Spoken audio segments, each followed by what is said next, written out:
Coucou les filles. Alors aujourd'hui, comme le titre l'indique, je viens vous parler de poids, enfin pas tellement de poids mais d'acceptation de soi en fait. Parce que j'ai discuté tout à l'heure avec une copine qui est venue me demander par intérêt et par curiosité comment je faisais pour avoir l'air de m'apprécier autant en fait. Et c'est une question qui m'est assez souvent posée, excusez-moi, c'est l'émotion.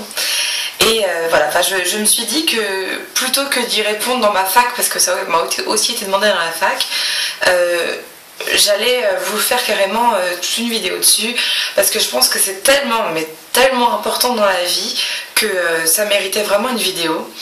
Alors du coup voilà, je n'ai rien, encore une fois rien préparé, mais je vais essayer de synthétiser et d'aller à l'essentiel et surtout de vous dire exactement ce que je pense et qui j'espère pourra vous aider. Donc en fait, pour celles qui ne me connaissent pas ou peu, j'ai toujours été ronde, donc plus ou moins. Quand j'étais petite, j'étais vraiment légèrement ronde. Ado, j'étais un peu ronde. Et puis quand j'ai commencé à travailler et que je suis partie de chez mes parents, je suis vraiment devenue ronde comme je suis aujourd'hui. Alors je vais vous dévoiler mon poids parce que je pense que certaines ça pourra leur satisfaire la curiosité des plus mauvaises et puis aider peut-être les plus gentilles, je ne sais pas. Donc effectivement aujourd'hui je fais 107, 108 kilos, ça dépend des jours ça dépend des jours tout simplement. Et je fais donc 1m72, donc j'ai 30 à 40 kilos à perdre pour être dans la normale, dirons-nous. Et voilà, donc je suis vraiment ronde, il n'y a aucun doute là-dessus. Et voilà, même je suis grosse d'ailleurs, voilà, n'ayons pas peur des mots, encore une fois.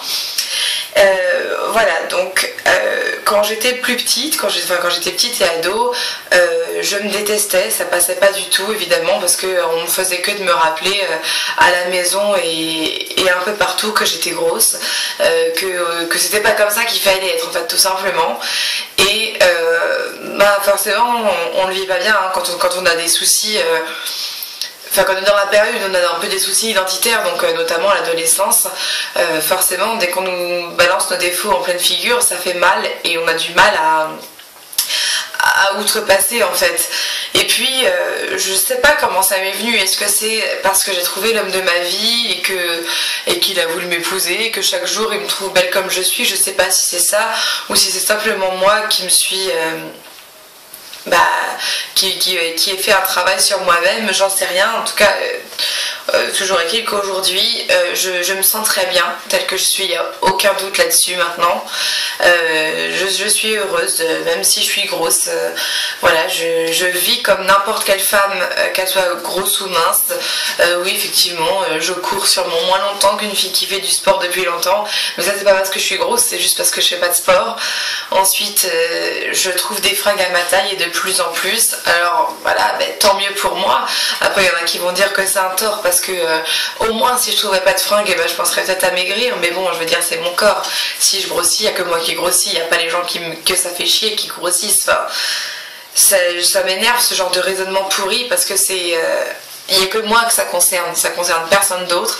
Et si je suis grosse, tant pis pour vous, je vous emmerde. Je veux dire, c'est mon problème d'être grosse. Et puis en plus, je veux dire, moi je suis grosse, mais certains sont moches, certains sont petits, certains sont grands, d'autres sont maigres, et moi je suis grosse. Voilà, c'est comme ça.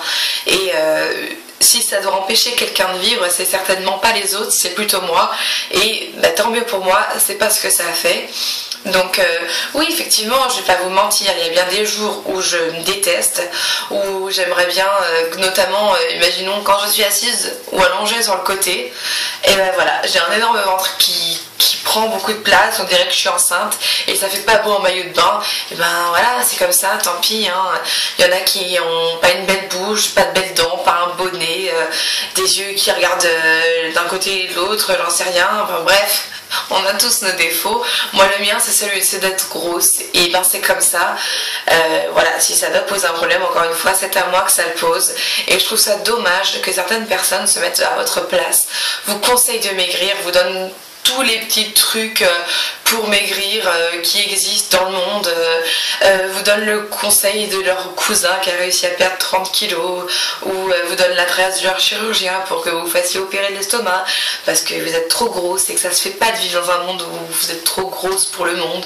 Enfin bref, voilà, moi j'ai pensé plein de fois à me faire opérer, ça c'est clair, parce que c'est évident aussi que si je rentrais dans un 38 ou dans un 40, même un 42, alléluia, un 42, je serais vraiment super heureuse. Et évidemment, je trouverais plus de fringues qui sont peut-être moins chères parce qu'il y en a plus, c'est plus disponible, j'en sais rien. En tout cas, oui, c'est sûr, évidemment, j'en serais pas plus malheureuse, hein, ça c'est clair et net.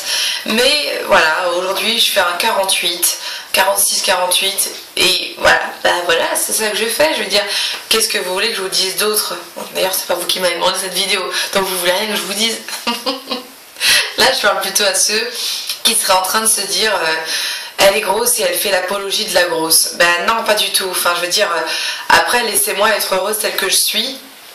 Et puis voilà. Donc, je sais pas, la mode en ce moment, c'est de, notamment sur YouTube, c'est de parler de son régime, de photographier ses plats tous les jours, dire je suis bien mon régime, attention, de nous dire combien ils ont perdu de grammes par semaine et voilà, je sais que j'ai été comme ça moi aussi à un moment, le moment où je me suis lancée plus récemment dans un espèce de rééquilibrage pour m'auto-persuader, enfin non, me donner du courage, je veux dire.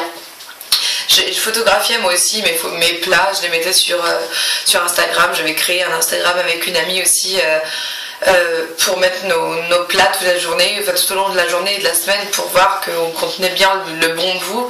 Et puis ça me rendait pas heureuse, j'étais très fatiguée, très irritable et finalement évidemment pas heureuse parce que moi j'aime la bouffe comme d'autres aiment un bon verre de vin ou une bonne clope.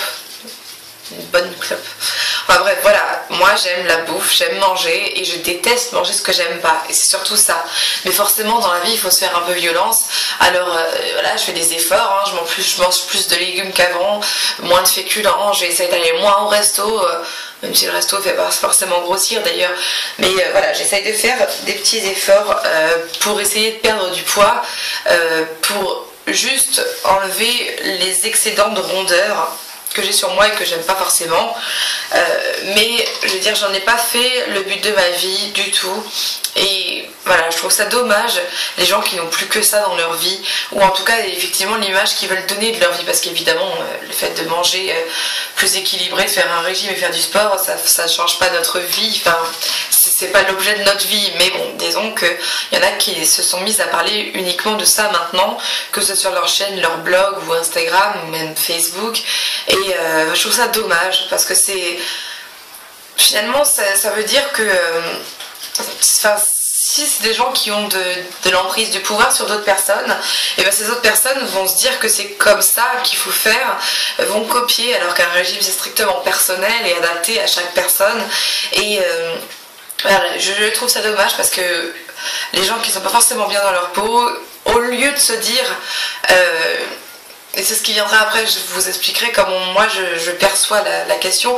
Au lieu de se dire je vais essayer de m'améliorer tel que je suis et pas forcément me changer de A à Z, au lieu de ça ils vont essayer de changer, de faire comme il se doit et pas comme ils ont envie finalement d'être. Et c'est ça que je trouve dommage.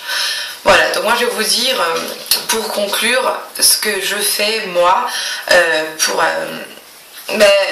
me mettre en valeur, pour être acceptable aux yeux de la société malgré ce handicap, parce que oui, dans la société être grosse c'est un handicap et voilà, je fais pas un 44, je vais dire j'ai du 46-48 et donc voilà, je ne suis pas mince et je ne suis pas pulpeuse, je suis grosse et voilà, enfin donc à partir de là, effectivement, je rentre pas dans la norme et donc dans la société, ça peut poser problème. Donc moi, j'ai des petites solutions pour ça. J'essaye de mettre en valeur. Donc évidemment, je suis propre, tous les jours je prends ma douche, je mets du parfum, je mets du déo, parce qu'il n'y a rien de pire qu'une grosse qui pue, enfin je veux dire c'est, sans être salope, enfin je veux dire j'ai pas d'exemple à vous donner parce que je fréquente pas des gens comme ça, mais il y a vraiment des gens qui ne font aucun effort dans la vie, et je pense que quand déjà on part avec un handicap physique, quel qu'il soit, il faut essayer aussi de le pallier pour pas qu'on se moque de nous. Après on fait ce qu'on veut, hein. Bien évidemment je suis pas là pour juger ceux qui s'en foutent de leur apparence, mais qu'après on vienne pas se plaindre, je veux dire, parce que c'est un peu tendre le bâton pour se faire battre. Donc voilà, pour moi le parfum, le déo et la toilette évidemment, c'est primordial avant toute chose, et qu'on soit mince, grosse ou quoi que ce soit, hein, je veux dire, mais bon voilà, disons que c'est toujours mieux de le faire quand on est grosse. Voilà, ensuite moi c'est le maquillage, parce que je pense que être bien maquillée, je veux dire, avoir un joli visage, bien préparé, bien pomponné, tout ça, c'est sympa, c'est agréable et ça fait plaisir aux gens de nous voir comme ça, et même à nous, quand on se regarde dans le miroir et qu'on est bien maquillé, on se renvoie à nous-mêmes une image beaucoup plus positive que le dimanche avec les cheveux dans la gueule et la peau qui brille, enfin voilà, en tout cas personnellement. Et je vous donne des petits conseils que j'applique moi-même, juste au cas où ça puisse vous aider, et vous remontez la pente si jamais vous vous sentez mal dans votre peau, quoi. Donc ensuite il y a ça, évidemment les vêtements, choisir des vêtements qui nous plaisent, qui nous mettent en valeur et qui soient à notre taille, donc évidemment c'est ça qui peut mettre en valeur. Faut pas s'imaginer qu'on est pas comme on est, en fait, je veux dire, se faire conseiller par des amis, des gens en qui on peut avoir confiance, je trouve ça vachement utile, parce que une couleur qu'on n'aurait jamais essayé, par exemple la couleur de mon rouge à lèvres aujourd'hui, j'y suis allée avec ma copine Eva à MAC il y a quelques mois, et elle m'avait fait essayer ce rouge à lèvres là, qui est donc le Rebelle, au cas où vous voulez savoir, et je l'ai essayé et il me plaisait pas, je le trouvais trop foncé et j'avais l'impression de faire gothique, ou voilà, ça me plaisait pas, c'était pas moi en fait. Et puis elle me disait qu'il m'allait super bien, du coup je l'ai pas pris ce jour là parce que il me plaisait pas, j'avais pas envie de le prendre, et puis je suis quand même retournée à MAC plusieurs fois, je l'ai regardé plusieurs fois en me disant bon, c'est vrai que c'est une couleur que j'ai pas, j'ai regardé dans toutes mes couleurs, j'avais pas du tout de couleur foncée comme celle-là, qui ne soit pas du rouge, et je l'ai réessayé, je me suis dit oh, c'est vrai quand même, ça peut aller bien avec les yeux clairs, donc je l'ai pris. Et effectivement, depuis que je le mets, on m'a vraiment dit que j'avais un bon rouge à lèvres et tout ça. Plusieurs copines m'ont dit ça, et des patients, et les gens avec qui je bosse. Donc ça fait plaisir. Parce que voilà, je me suis dit, finalement, ma copine avait raison. Elle avait raison. C'est une couleur en tout cas qui ne me mettait... qui ne me durcissait pas, ou qui en tout cas ne me rendait pas plus moche, je veux dire. Donc peut-être que oui, ça me met en valeur, et donc j'ai bien fait de le prendre. Et c'est des petits trucs comme ça qui font que peut-être il faut faire confiance aussi au regard des gens sur nous. Après c'est sûr que votre cousine qui vous descend tout le temps, le jour où elle vous fait un compliment, méfiez-vous d'elle, quoi. Méfiez-vous du compliment, parce que il sera pas forcément sincère. Mais voilà, sinon je veux dire, quelqu'un qui vous vaut du bien, quelqu'un qui vous aime, le moindre petit compliment, ah cette couleur te va bien, ou alors ah, ça te va bien de te maquiller comme ça, je pense que c'est bon à prendre, parce que c'est des vérités, c'est quelque chose qui sort du cœur, et une personne qui vous veut du bien, elle va pas vous dire n'importe quoi. Voilà, ensuite donc pour les vêtements c'était ça, choisir des vêtements dont la coupe vous met en valeur. Bon, ça maintenant, je veux dire, il y a assez de reportages, de conseils qu'on peut trouver sur